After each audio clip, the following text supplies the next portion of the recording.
बुलेटिनमध्ये आपलं सगळ्यांचं स्वागत। न्यूज 18 लोकमतच्या सगळ्या दर्शकांना नारळी पौर्णिमेच्या आणि त्याचबरोबर रक्षाबंधनाच्या खूप खूप शुभेच्छा। सुरुवात करूयात महत्त्वाच्या बातमीने।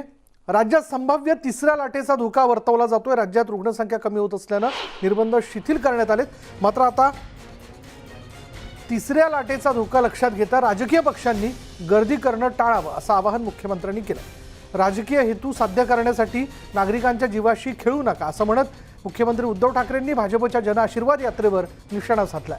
तसंच कुणीही कितीही चिथवलं तरी गर्दी होऊन जीवाला धोका होईल असं काहीही वागू नका असं नागरिकांना आवाहन करण्यात आलेलं आहे। तर मुख्यमंत्र्यांच्या या वक्तव्यावर केंद्रीय मंत्री नारायण राणेंनी प्रत्युत्तर दिलंय। आम्ही गर्दी जमा करत नसून लोक आमच्या यात्रेत आम्हाला भेटण्यासाठी येत असतात, कारण लोकांच्या अनेक समस्या आहेत त्या सांगण्यासाठी लोक आमच्याकडे गर्दी करत असल्याचा टोला राणेंनी लगावला।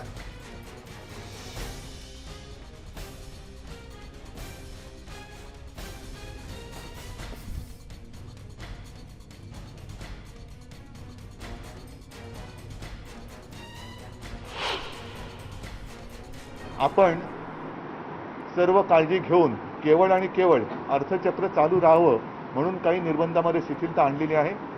मी पुन्हा एकदा सर्व महाराष्ट्रातील माता भगिनींना आणि बांधवांना आवाहन करतोय, विनंती करतो आहे की कोणतेही राजकीय स्वार्थ अथवा आपल्या स्वतःचे स्वार्थ यासाठी नागरिकांच्या आरोग्याला कुठे धोका निर्माण होईल असं वर्तन करू नका।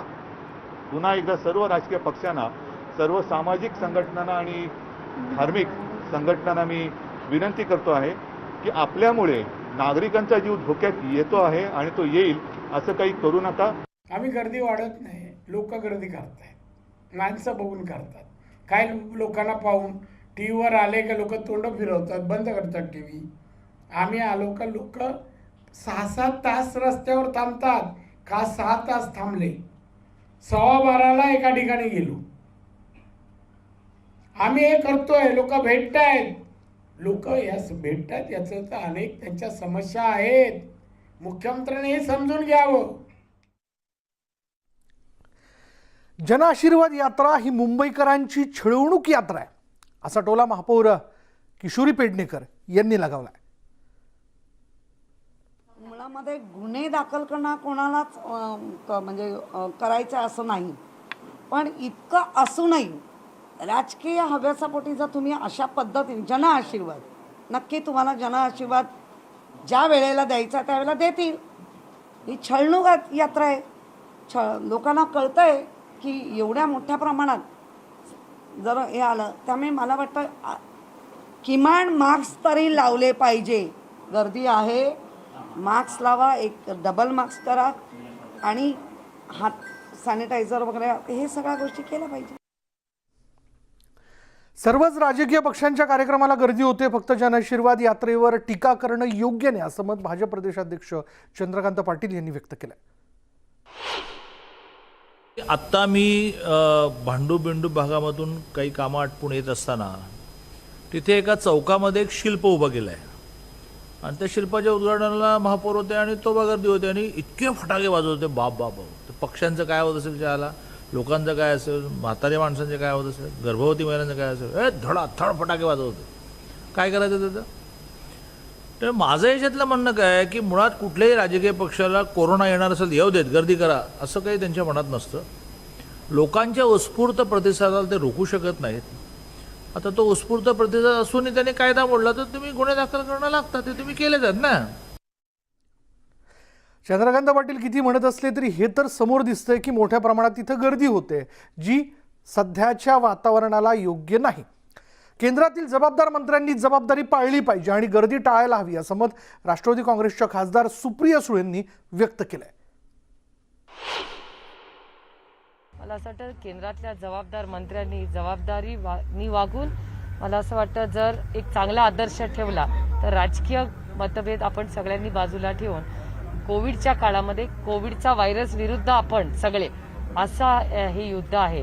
त्यामुळे गर्दीची मला वाटतं जागा टाळाव्या असं आपण सगळ्यांनीच ते पाळले पाहिजेत नियम आणि कायदे। आणि आपणच नियम बनवतो आणि आपणच ते पाळले नाही तर ते मला असं वाटतं फारसं काही योग्य होणार नाही।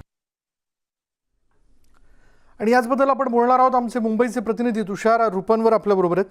तुषार, हे तर तितकंच खरं आहे. म्हणजे आता या सगळ्या यात्रेवरनं राजकीय आरोप प्रत्यारोप होताना आपल्याला दिसत आहेत, पण गर्दी मोठ्या प्रमाणात जमा होते, जी खरं तर या कोरोनाच्या सगळ्या परिस्थितीत जिथे आपण ही आकडेवारी खाली आणलेली आहे तिथे ही गर्दी जर जमा झाली तर मात्र याचा फार मोठ्या प्रमाणात प्रसार होऊ शकतो. हा धोका लक्षात येत नाही आहे का राजकीय पक्षांना? विशाल, अर्थात आपण जर पाहिलं असेल तर टास्क फोर्सने ऑलरेडी मुख्यमंत्र्यांना असं ब्रीफिंग दिलेलं आहे की कोरोनाची तिसरी लाट ही ऑगस्ट किंवा सप्टेंबर महिन्यामध्ये येऊ शकते. मात्र एकीकडे मुख्यमंत्री आवाहन करतायत गर्दी करू नका, मात्र त्याच मुख्यमंत्र्यांच्या पक्षाचे शिवसेनेचे अनेक ठिकाणी जेव्हा कार्यक्रम होते तेव्हा गर्दी होताना पाहायला मिळते. किंबहुना आता भाजपाची जे नवनियुक्त मंत्री झालेले आहेत त्यांची जी जन आशीर्वाद यात्रा संपूर्ण राज्यभर सुरू आहे, या संपूर्ण राज्यभर आपल्याला या यात्रेला आपल्याला खूप मोठ्या प्रमाणात गर्दी होताना पाहायला मिळते. मुंबईमध्ये नारायण राणेंची आपल्याला जी जन आशीर्वाद यात्रा सुरू आहे, या यात्रेवरती जवळपास 42 गुन्हे दाखल करण्यात आलेले आहेत. खूप मोठ्या प्रमाणात गर्दी सुरू आहे. दुसरीकडे पुण्यामध्ये आपण एकदा पाहिलं असेल तर उपमुख्यमंत्री अजित पवार यांच्या एका राष्ट्रवादी पक्षाच्या कार्यक्रमाला देखील खूप मोठ्या संख्येने गर्दी झाली होती. त्यामुळे आपण जर पाहिलं असेल तर राजकीय पक्ष एकमेकांवरती आरोप प्रत्यारोप करत राहणार, मात्र त्या राजकीय पक्षांच्या कार्यक्रमाला खूप मोठ्या संख्येने गर्दी होत असते आणि यामध्ये सामान्य जनता ही भरडली जाते. आता हे राजकीय पक्ष प्रामुख्याने जनतेवरती आरोप ढकलून देतात की जनता आमच्यासाठी तात्काळ उभी असते, जनता आमच्याकडे समस्या घेऊन असते. मात्र हे राजकीय पक्षांना कधी समजणार की जर आपण त्या ठिकाणी पोहोचलो नाही तर त्या ठिकाणी ती गर्दी होणार नाही. कारण जेव्हा कोरोनाची तिसरी लाट येणार आहे, या तिसऱ्या लाटेमध्ये खूप मोठ्या संख्येने रुग्णसंख्या वाढू शकते असा अंदाज टास्क फोर्सने वर्तवलेला आहे. एकीकडे आपण जर पाहिलं असेल तर अनलॉक जेव्हा होत असताना अनेक आस्थापना उघडी करण्यात आली होती आणि त्यामुळे लोकांना दिलासा मिळत होता. मात्र दुसरीकडे ज्या जन आशीर्वाद यात्रा सुरू आहे किंवा सर्व राजकीय पक्षांचे कार्यक्रम संपूर्ण महाराष्ट्रभर जे सुरू आहेत त्या कार्यक्रमाला खूप मोठ्या प्रमाणात आपल्याला गर्दी होताना पाहायला मिळत असते. यामध्ये फक्त एकच कोणता पक्ष असा नाहीये तर यामध्ये सर्वच पक्षांचा आपल्याला समावेश असताना पाहायला मिळतोय. त्यामुळे राजकीय पक्षांनी आपल्या नेत्यांना या संदर्भातली काहीतरी योग्य ती समज द्यायला हवी. कारण की जर अनेक कार्यक्रमाला सोशल डिस्टन्सचं पालन केलं जात नाही आहे, अनेक कार्यक्रमाला जे कार्यकर्ते आहेत त्यांच्यावरती कोणतेही मास्क पाहायला मिळत नाही आहे, सगळ्या नियमांची पायमल्ली करताना पाहायला मिळते. गुन्हे दाखल फक्त होतील, मात्र जेव्हा कोरोनाचा स्प्रेड हा जास्त गतीने होईल त्याला नेमकं कोण जबाबदार असेल, त्याला जबाबदार कोण असेल हा प्रश्न निमित्ताने उपस्थित होत असतो. त्यामुळे या सर्व घटनाक्रमांमध्ये आपण जर पाहिलं असेल विशाल तर यामध्ये फक्त सामान्य जनता ही भरडली जात आहे. त्यामुळे सामान्य नागरिकांनी या सर्व राजकीय पक्षांचे कार्यक्रम होत असतील, मात्र आपण कोणत्या कार्यक्रमाला जायचं किंवा कोणत्या कार्यक्रमाला जायचं नाही हा प्रश्न उपस्थित होतो. आता जी जन आशीर्वाद यात्रा सुरू आहे या यात्रेमुळं सेनाविरुद्ध भाजपा आपल्याला आरोप प्रत्यारोप होताना पाहायला मिळतात. मात्र येत्या काळामध्ये हे किती दिवस आरोप प्रत्यारोप सुरू राहतील आणि ही गर्दी अशीच जर पुढे येत्या काळामध्ये जर सुरू राहिली तर जी कोरोनाची संभाव्य तिसरी लाट येत आहे त्या लाटेला नेमकं राज्य सरकार कशा प्रकारे सामना करणार आहे. कारण की कोरोनाची जी दुसरी लाट आली होती ती प्रामुख्याने मुंबई, पुणे, कोल्हापूर या भागांमध्ये कोरोना रुग्णबाधित संख्या ही खूप मोठ्या प्रमाणात वाढली होती. त्यामुळे आता या शहरी भागांमध्ये जे कार्यक्रम होत आहेत त्या कार्यक्रमाला जी मोठी गर्दी होत आहे आणि याच पार्श्वभूमीवरती जर कोरोनाच्या तिसऱ्या लाटेचा शिरकाव झाला तर राज्य सरकार या सर्व गोष्टींना कसं सामोरं जाणार आहे. कारण की आपण पाहिलं असेल तर कोरोनाची जेव्हा दुसरी लाट आली होती त्यामध्ये अक्षरशः राज्य सरकारला आपल्याला नाकेनऊ झाले होते. कारण की अनेक रुग्णालयांमध्ये आपल्याला ऑक्सिजन पुरवठा पाहायला मिळत नव्हता, अनेक रुग्णालयामध्ये बेड पाहायला मिळत नव्हते, अनेक नागरिकांचा रस्त्यावरती झोपून हुरपून मृत्यू होताना पाहायला मिळाला. त्यामुळे अशा यात्रा असतील किंवा राजकीय पक्षांचे कार्यक्रम जर सुरू असतील आणि गर्दी जर मोठ्या प्रमाणात होत असेल तर कोरोनाची जी तिसरी लाट येणार आहे असं टास्क फोर्सने सांगितलेलं आहे. त्याला नेमकं सरकार कसं आपल्याला सामोरं जाताना पाहायला मिळेल किंवा हे राजकीय पक्ष या सर्व बाबतीत या गोष्टीचं वाटतं या सगळ्या याच्यामध्ये की नारायण राणे म्हणतात किंवा इतर नेते देखील म्हणतायत की लोक आम्हाला समस्या सांगण्यासाठी म्हणून तिथे गर्दी करतायत, तात्काळ थांबतायत तिथे, पण ह्याच सगळ्या गर्दीतनं त्यांना कोरोनाची समस्या निर्माण होऊ शकते हे विरोधी पक्षाला किंवा भाजपला लक्षात येत नाही का? कारण उद्या जर परिस्थिती बिघडली तर हीच लोक सभागृहात किंवा माध्यमांसमोर सरकारला प्रश्न विचारताना दिसतील. अर्थात विशाल, तू जे म्हणला त्याप्रमाणे खरं आहे की ज्या प्रकारे आता जन आशीर्वाद यात्रा सुरू आहे किंवा इतर पक्षांचे देखील कार्यक्रम सुरू असतात, आपण कोणत्याही स्पेसिफिक प्रश्नाला बोट न दाखवता आपण सर्व पक्षांसंदर्भात बोलूया. कारण की सर्वच पक्षांच्या कार्यक्रमाला आपल्याला खूप मोठ्या संख्येने गर्दी होताना पाहायला मिळते. एखादा कोणत्याही रस्त्याच्या आपल्याला भूमिपूजनाचा जर कार्यक्रम असला तरी जवळपास 500 ते 1000 आपल्याला लोक उभी असताना पाहायला मिळतात. आता जनआशीर्वाद यात्रा सुरू आहे. आपण मुंबईमध्ये ही यात्रा सुद्धा कव्हर करताना सुद्धा आपण पाहतोय. आपण शेकडोच्या संख्येने नागरिक आपल्याला रस्त्यावरती उभं राहताना पाहायला मिळतात, ताटकळत उभं राहताना पाहायला मिळतात. त्यांच्या तोंडावरती कोणतंही मास्क पाहायला मिळत नाहीये. त्यामुळे जर मुंबईसारख्या शहरांमध्ये किंवा पुणे असेल किंवा इतर जो महत्वाचा शहरी भाग आहे त्या भागांमध्ये जर आपल्याला कोरोनाची तिसऱ्या लाटेमध्ये जर संपर्क झाला आणि हा संसर्ग जास्त वाढला तर हे सर्व जे विरोधी पक्ष असेल किंवा राज्य सरकार असेल ते एकमेकांवरती आरोप करत राहतील. मात्र जो बळी जाणार आहे तो सामान्य नागरिकांचा बळी जाणार आहे. त्यामुळे सामान्य नागरिकांना आम्ही न्यूज 18 लोकमतच्या माध्यमातून आवाहन देखील करू इच्छितो की कोणत्या कार्यक्रमाला उपस्थित राहायचं, कोणत्या कार्यक्रमाला उपस्थित नाही राहायचं हा तुमचा सर्वस्वी विभाग आहे. मात्र त्या ठिकाणी गर्दी होणार नाही ही काळजी देखील आपण सर्वसामान्य नागरिक म्हणून घ्यायला हवी. बरोबर. जनता सुज्ञ, जनतेने गेल्या कालावधीतले आपले अनुभव लक्षात घ्यावे. अशीच ही सगळी गर्दी केल्यानंतर कोरोनाचा संसर्ग वाढत गेला आणि यामध्ये आपण आपलीच लोक गमावली. त्यामुळे पक्ष जन आशीर्वाद यात्रा काढतायत, पण मग आपण तिथे गर्दी करावी का हे देखील आपण लक्षात घ्यावं, कारण धोका हा तुम्हालाच आहे. धन्यवाद तुषार या सगळ्या माहितीबद्दल. यानंतर आपण बघूयात सेल्फीच्या नादामध्ये एका तरुणाचा जीव गेला. अकोल्याच्या तेल्हारा तालुक्यातील ही घटना आहे. दानापूर नदीपात्रात एक तरुण जो आहे तो वाहून गेला. अनिल सरोकार असं या तरुणाचं नाव आहे. हनुमान सागर धरणाचे दरवाजे उघडले आणि पाण्याचा वेग जो आहे तो मोठ्या प्रमाणात वाढला आणि तिथेच हा तरुण जो होता तो सेल्फी काढत होता आणि या सगळ्या वातावरणामध्ये पाण्याचा प्रवाह वाढल्याने तो तिथे स्वतःचा तोल सांभाळू शकला नाही आणि त्या पाण्यात तो वाहून गेला. बोलूयात आमचे प्रतिनिधी कुंदन जाधव आपल्याबरोबर आहे. कुंदन, अजून अशा किती घटना आपण बघणार आहोत? म्हणजे सेल्फीचं प्रेम इतकं भयानक आहे की यामध्ये यापूर्वी देखील काही तरुणींनी आपले जीव गमावले आणि आता आणखी एक उदाहरण आपण बघतोय. नेमकं घडलंय काय? बरोबर आहे. सेल्फीचा नाद हा खूप भयंकर आता सध्या रूप घेताना आपल्याला दिसतोय, कारण की इतक्या मोठ्या प्रमाणात ह्या घटना घडतायत तरीही या तरुणांना याचं भान राहत नाही. काल अक्षरशः वान प्रकल्पातील धरणाचे 4 द्वार उघडले होते आणि पाणी मोठ्या प्रमाणात वाहत होतं. प्रवाह चांगला होता. त्या प्रवाहातच हा युवक नदी पात्रामध्ये सेल्फी काढत असताना लोंढा जो आला, दुथडी भरून वाहत होती नदीत, लोंढा जो आला त्याला वाहून घेऊन गेली.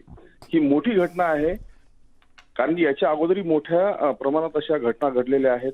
तरुणांनी ह्या घटना लक्षात घेणं आवश्यक आहे, कारण की अशामुळं सेल्फीचा जो नाद आहे त्याच्यामुळं जीव जातोय हे महत्वाचं आहे. तरुणांना हे कळणं गरजेचं आहे.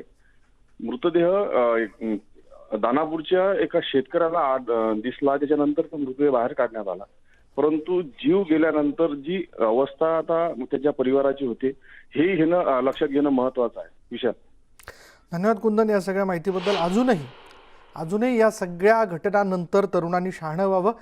अशा प्रकारे नदीच्या किनारी किंवा पाण्यात जाऊन गुडघाभर पाण्यामध्ये जाऊन उभं राहणं, सेल्फी काढणं हे टाळावं. धरणाच्या किनारे जाऊन सेल्फी काढणं टाळावं. बहुतांशी लोक तर कडेकपारीच्या ठिकाणी जातात, डोंगरावर जातात, तिथून सेल्फी काढण्याचा प्रयत्न करतात. हा नाद अत्यंत वाईट आहे, कारण यात पाय घसरून पाण्याचा प्रवाह वाढून अनेकांचा जीव गेलेला आहे. यानंतर इथे वेळ झाली ब्रेक घेऊयात. पहा फक्त न्यूज 18 लोकमत.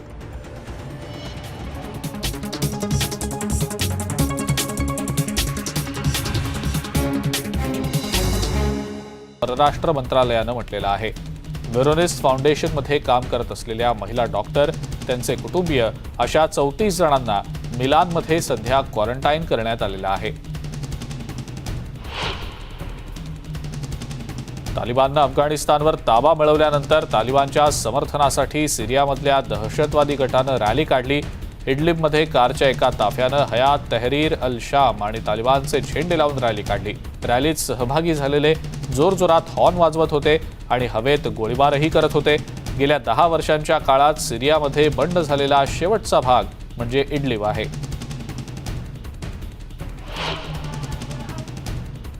सॅन फ्रान्सिस्कोमध्ये आता रेस्टॉरंटमध्ये जेवणासाठी, जिममध्ये वर्कआउट करण्यासाठी किंवा इंडोर कॉन्सर्टमध्ये सहभागी होण्यासाठी कोविड-19 लसीकरणाचा पुरावा सादर करणं आवश्यक आहे, असा नियम लागू करणारं सॅन फ्रान्सिस्को हे देशातलं पहिलं मोठं शहर ठरलंय. रेस्टॉरंट्स आणि बारमध्ये प्रवेश करण्यापूर्वी लसीकरणाच्या पुराव्यांची पडताळणी करण्यासाठी अतिरिक्त कर्मचारी नेमण्यात आलेले आहेत.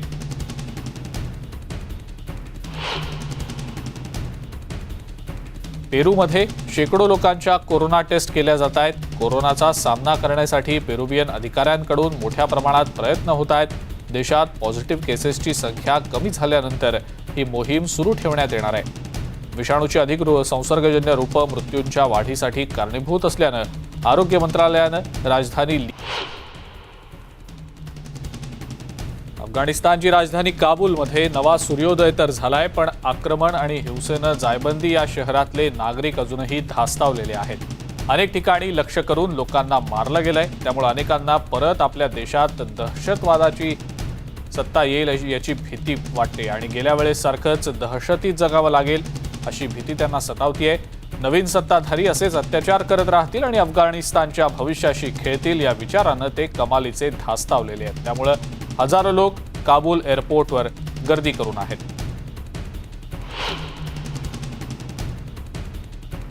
अफगाणिस्तानच्या काबूल विमानतळावर आणि विमानतळाबाहेर शुक्रवारी सुद्धा प्रचंड गर्दी झाल्याचं बघायला मिळालं. अफगाणिस्तान बाहेर जाण्यासाठी एखाद्या तरी विमानात जागा मिळेल या अपेक्षेनं हजारोंच्या संख्येनं लोक इथं जमतायत. अफगाणिस्तानमधनं सुटका करून परदेशी नेणाऱ्या विमानात जाण्यासाठी आवश्यक ती कागदपत्र आणि पात्रता आहे का हे तपासून मगच प्रवेश दिला जात होता. अमेरिकन आणि ब्रिटिश सैनिक या गर्दीवर नियंत्रण मिळवण्याचा आणि त्यांना शांत करण्याचा प्रयत्न करत होते. एअरपोर्टवर दंगल उसळू नये यासाठी गेटवरच मोठमोठे बॅरिकेड्स आणि कंटेनर्स लावण्यात आलेले आहेत.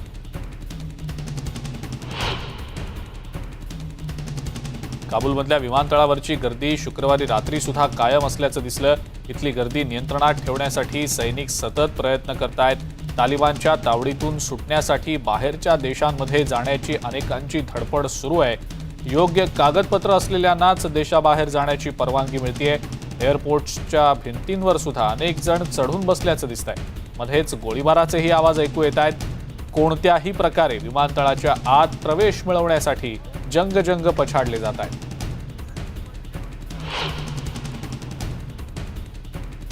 अफगाणिस्तानमधनं सुटका केलेल्या आणि अमेरिकेत आलेल्या अफगाणी निर्वासितांची तात्पुरती जबाबदारी घ्यायला कोलंबिया तयार आहे असं कोलंबियाचे राष्ट्राध्यक्ष इवान ड्यूक यांनी म्हटलंय. मात्र आतापर्यंत सुटका केलेले किती अफगाणी लोक कोलंबियात आलेत आणि ते तिथे किती काळ राहणार आहेत याबद्दल मात्र त्यांनी काहीही माहिती दिलेली नाही. मात्र निर्वासितांच्या सोयीसाठी अमेरिका निधी पुरवणार असल्याचं त्यांनी सांगितलंय. कोलंबियाच्या सहकार्याबद्दल अमेरिकेचे राजदूत फिलिप गोल्डबर्ग यांनी संयुक्त पत्रकार परिषदेत कोलंबियाचे आभारही मानले. 14 ऑगस्टपासून अमेरिकेनं अफगाणिस्तानमधून एकूण 13,000 लोकांची सुटका केली आहे.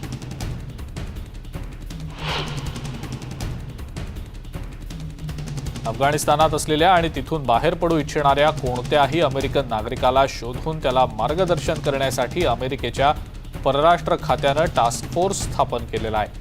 अमेरिकेचे परराष्ट्र मंत्री अँथनी ब्लिंकन यांनी या संदर्भातली माहिती दिलेली आहे. अफगाणिस्तानमधनं सुटका केलेल्या निर्वासितांची तात्पुरती जबाबदारी घेण्याचं 13 देशांनी मान्य केल्याचंही त्यांनी सांगितलं. काही जणांनी निर्वासित शिबिरं स्थापन करण्याचंही मान्य केलंय. हे निर्वासित Albania, Colombia, Canada, Costa Rica, Chile, Kosovo, North Macedonia, Mexico, Poland, Qatar, Tajikistan, तुर्कस्तान, संयुक्त अरब एमिरेट्स आणि उझबेकिस्तानमध्ये या निर्वासितांची सध्या तात्पुरत्या स्वरूपातली सोय केली जाणार आहे. कतारमध्ये काही काळाच्या विरामानंतर अमेरिकेच्या लष्करी विमानांनी काबूल विमानतळावरून लोकांना परत आणण्याचं काम पुन्हा सुरू केलंय अशी माहिती अमेरिकेच्या अधिकाऱ्यांकडून देण्यात आलेली आहे. आता या सुटकेच्या कार्याला आणखी वेग आलाय आणि काबूलमध्ये सुद्धा या कामाला वेग आल्याचं मेजर जनरल हांग टेलर यांनी पेंटागॉनमध्ये सांगितलंय. गुरुवार आणि शुक्रवार या 2 दिवसात अमेरिकेच्या लष्करी विमानांनी 6,000 प्रवाशांना अफगाणिस्तानमधून बाहेर काढलेलं आहे. त्यात अनेक अमेरिकन नागरिकांचाही समावेश आहे. उशीर झाल्यामुळे काबूलच्या विमानतळावर जवळपास 10,000 लोक विमानाची वाट पाहत होते अशीही माहिती समोर येते.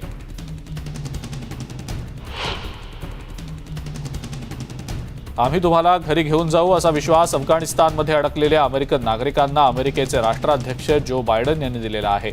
तसंच अमेरिकन प्रशासनासाठी काम करणाऱ्या अगदी भाषांतरकारांपासून ते अन्य लोकांची आणि त्यांच्या कुटुंबियांची सुटका करण्याचं आश्वासन सुद्धा त्यांनी दिलेलं आहे. अफगाणिस्तानमध्ये अडकलेले अमेरिकन नागरिक आणि अन्य नागरिकांच्या सुटका करण्याच्या कामात अडथळे येत आहेत आणि त्यामुळे विमान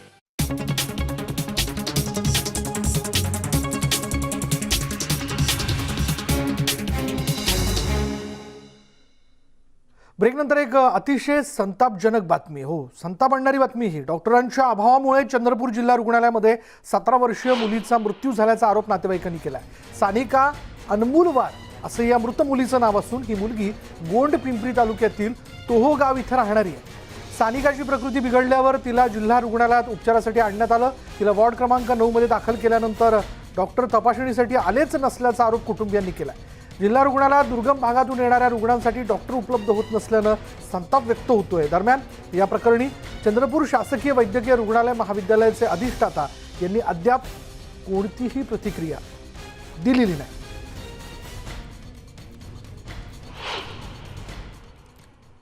गवर्नमेंट सरकारी हॉस्पिटल में तो गांव से सानिका एलमुन बार करके लड़की को लाया गया सरकारी हॉस्पिटल में.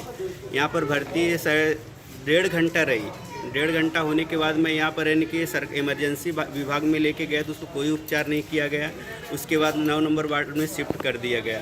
उसके बाद मैं हाथ पांव जोड़ के उनसे यानी कि किसी तो डॉक्टर को प्लीज़ बुलाइए. तो आप मैडम का एक ही उत्तर था कि पहले बोले खाना खाने गए, बाद में बोले कि जहाँ पर यानी चिट्ठी निकाले वहाँ जाओ. तो वहाँ जाने के बाद वो बोले डॉक्टर साहब हमको मालूम ही नहीं ऑन ड्यूटी में कौन, बोले नंबर दीजिए. फिर सोनकर जी को मैं 3 बार फ़ोन लगाया, इसके बाद भी नहीं उठाए. उसके बाद 35 नंबर में गए, बिल्कुल का कहता है कोई नहीं थे. फिर रिटर्न आया, वो तड़प के मुर्गी मर गई. एक भी इलाज हुआ नहीं वो लड़की का. उसमें न्याय मिलना चाहिए.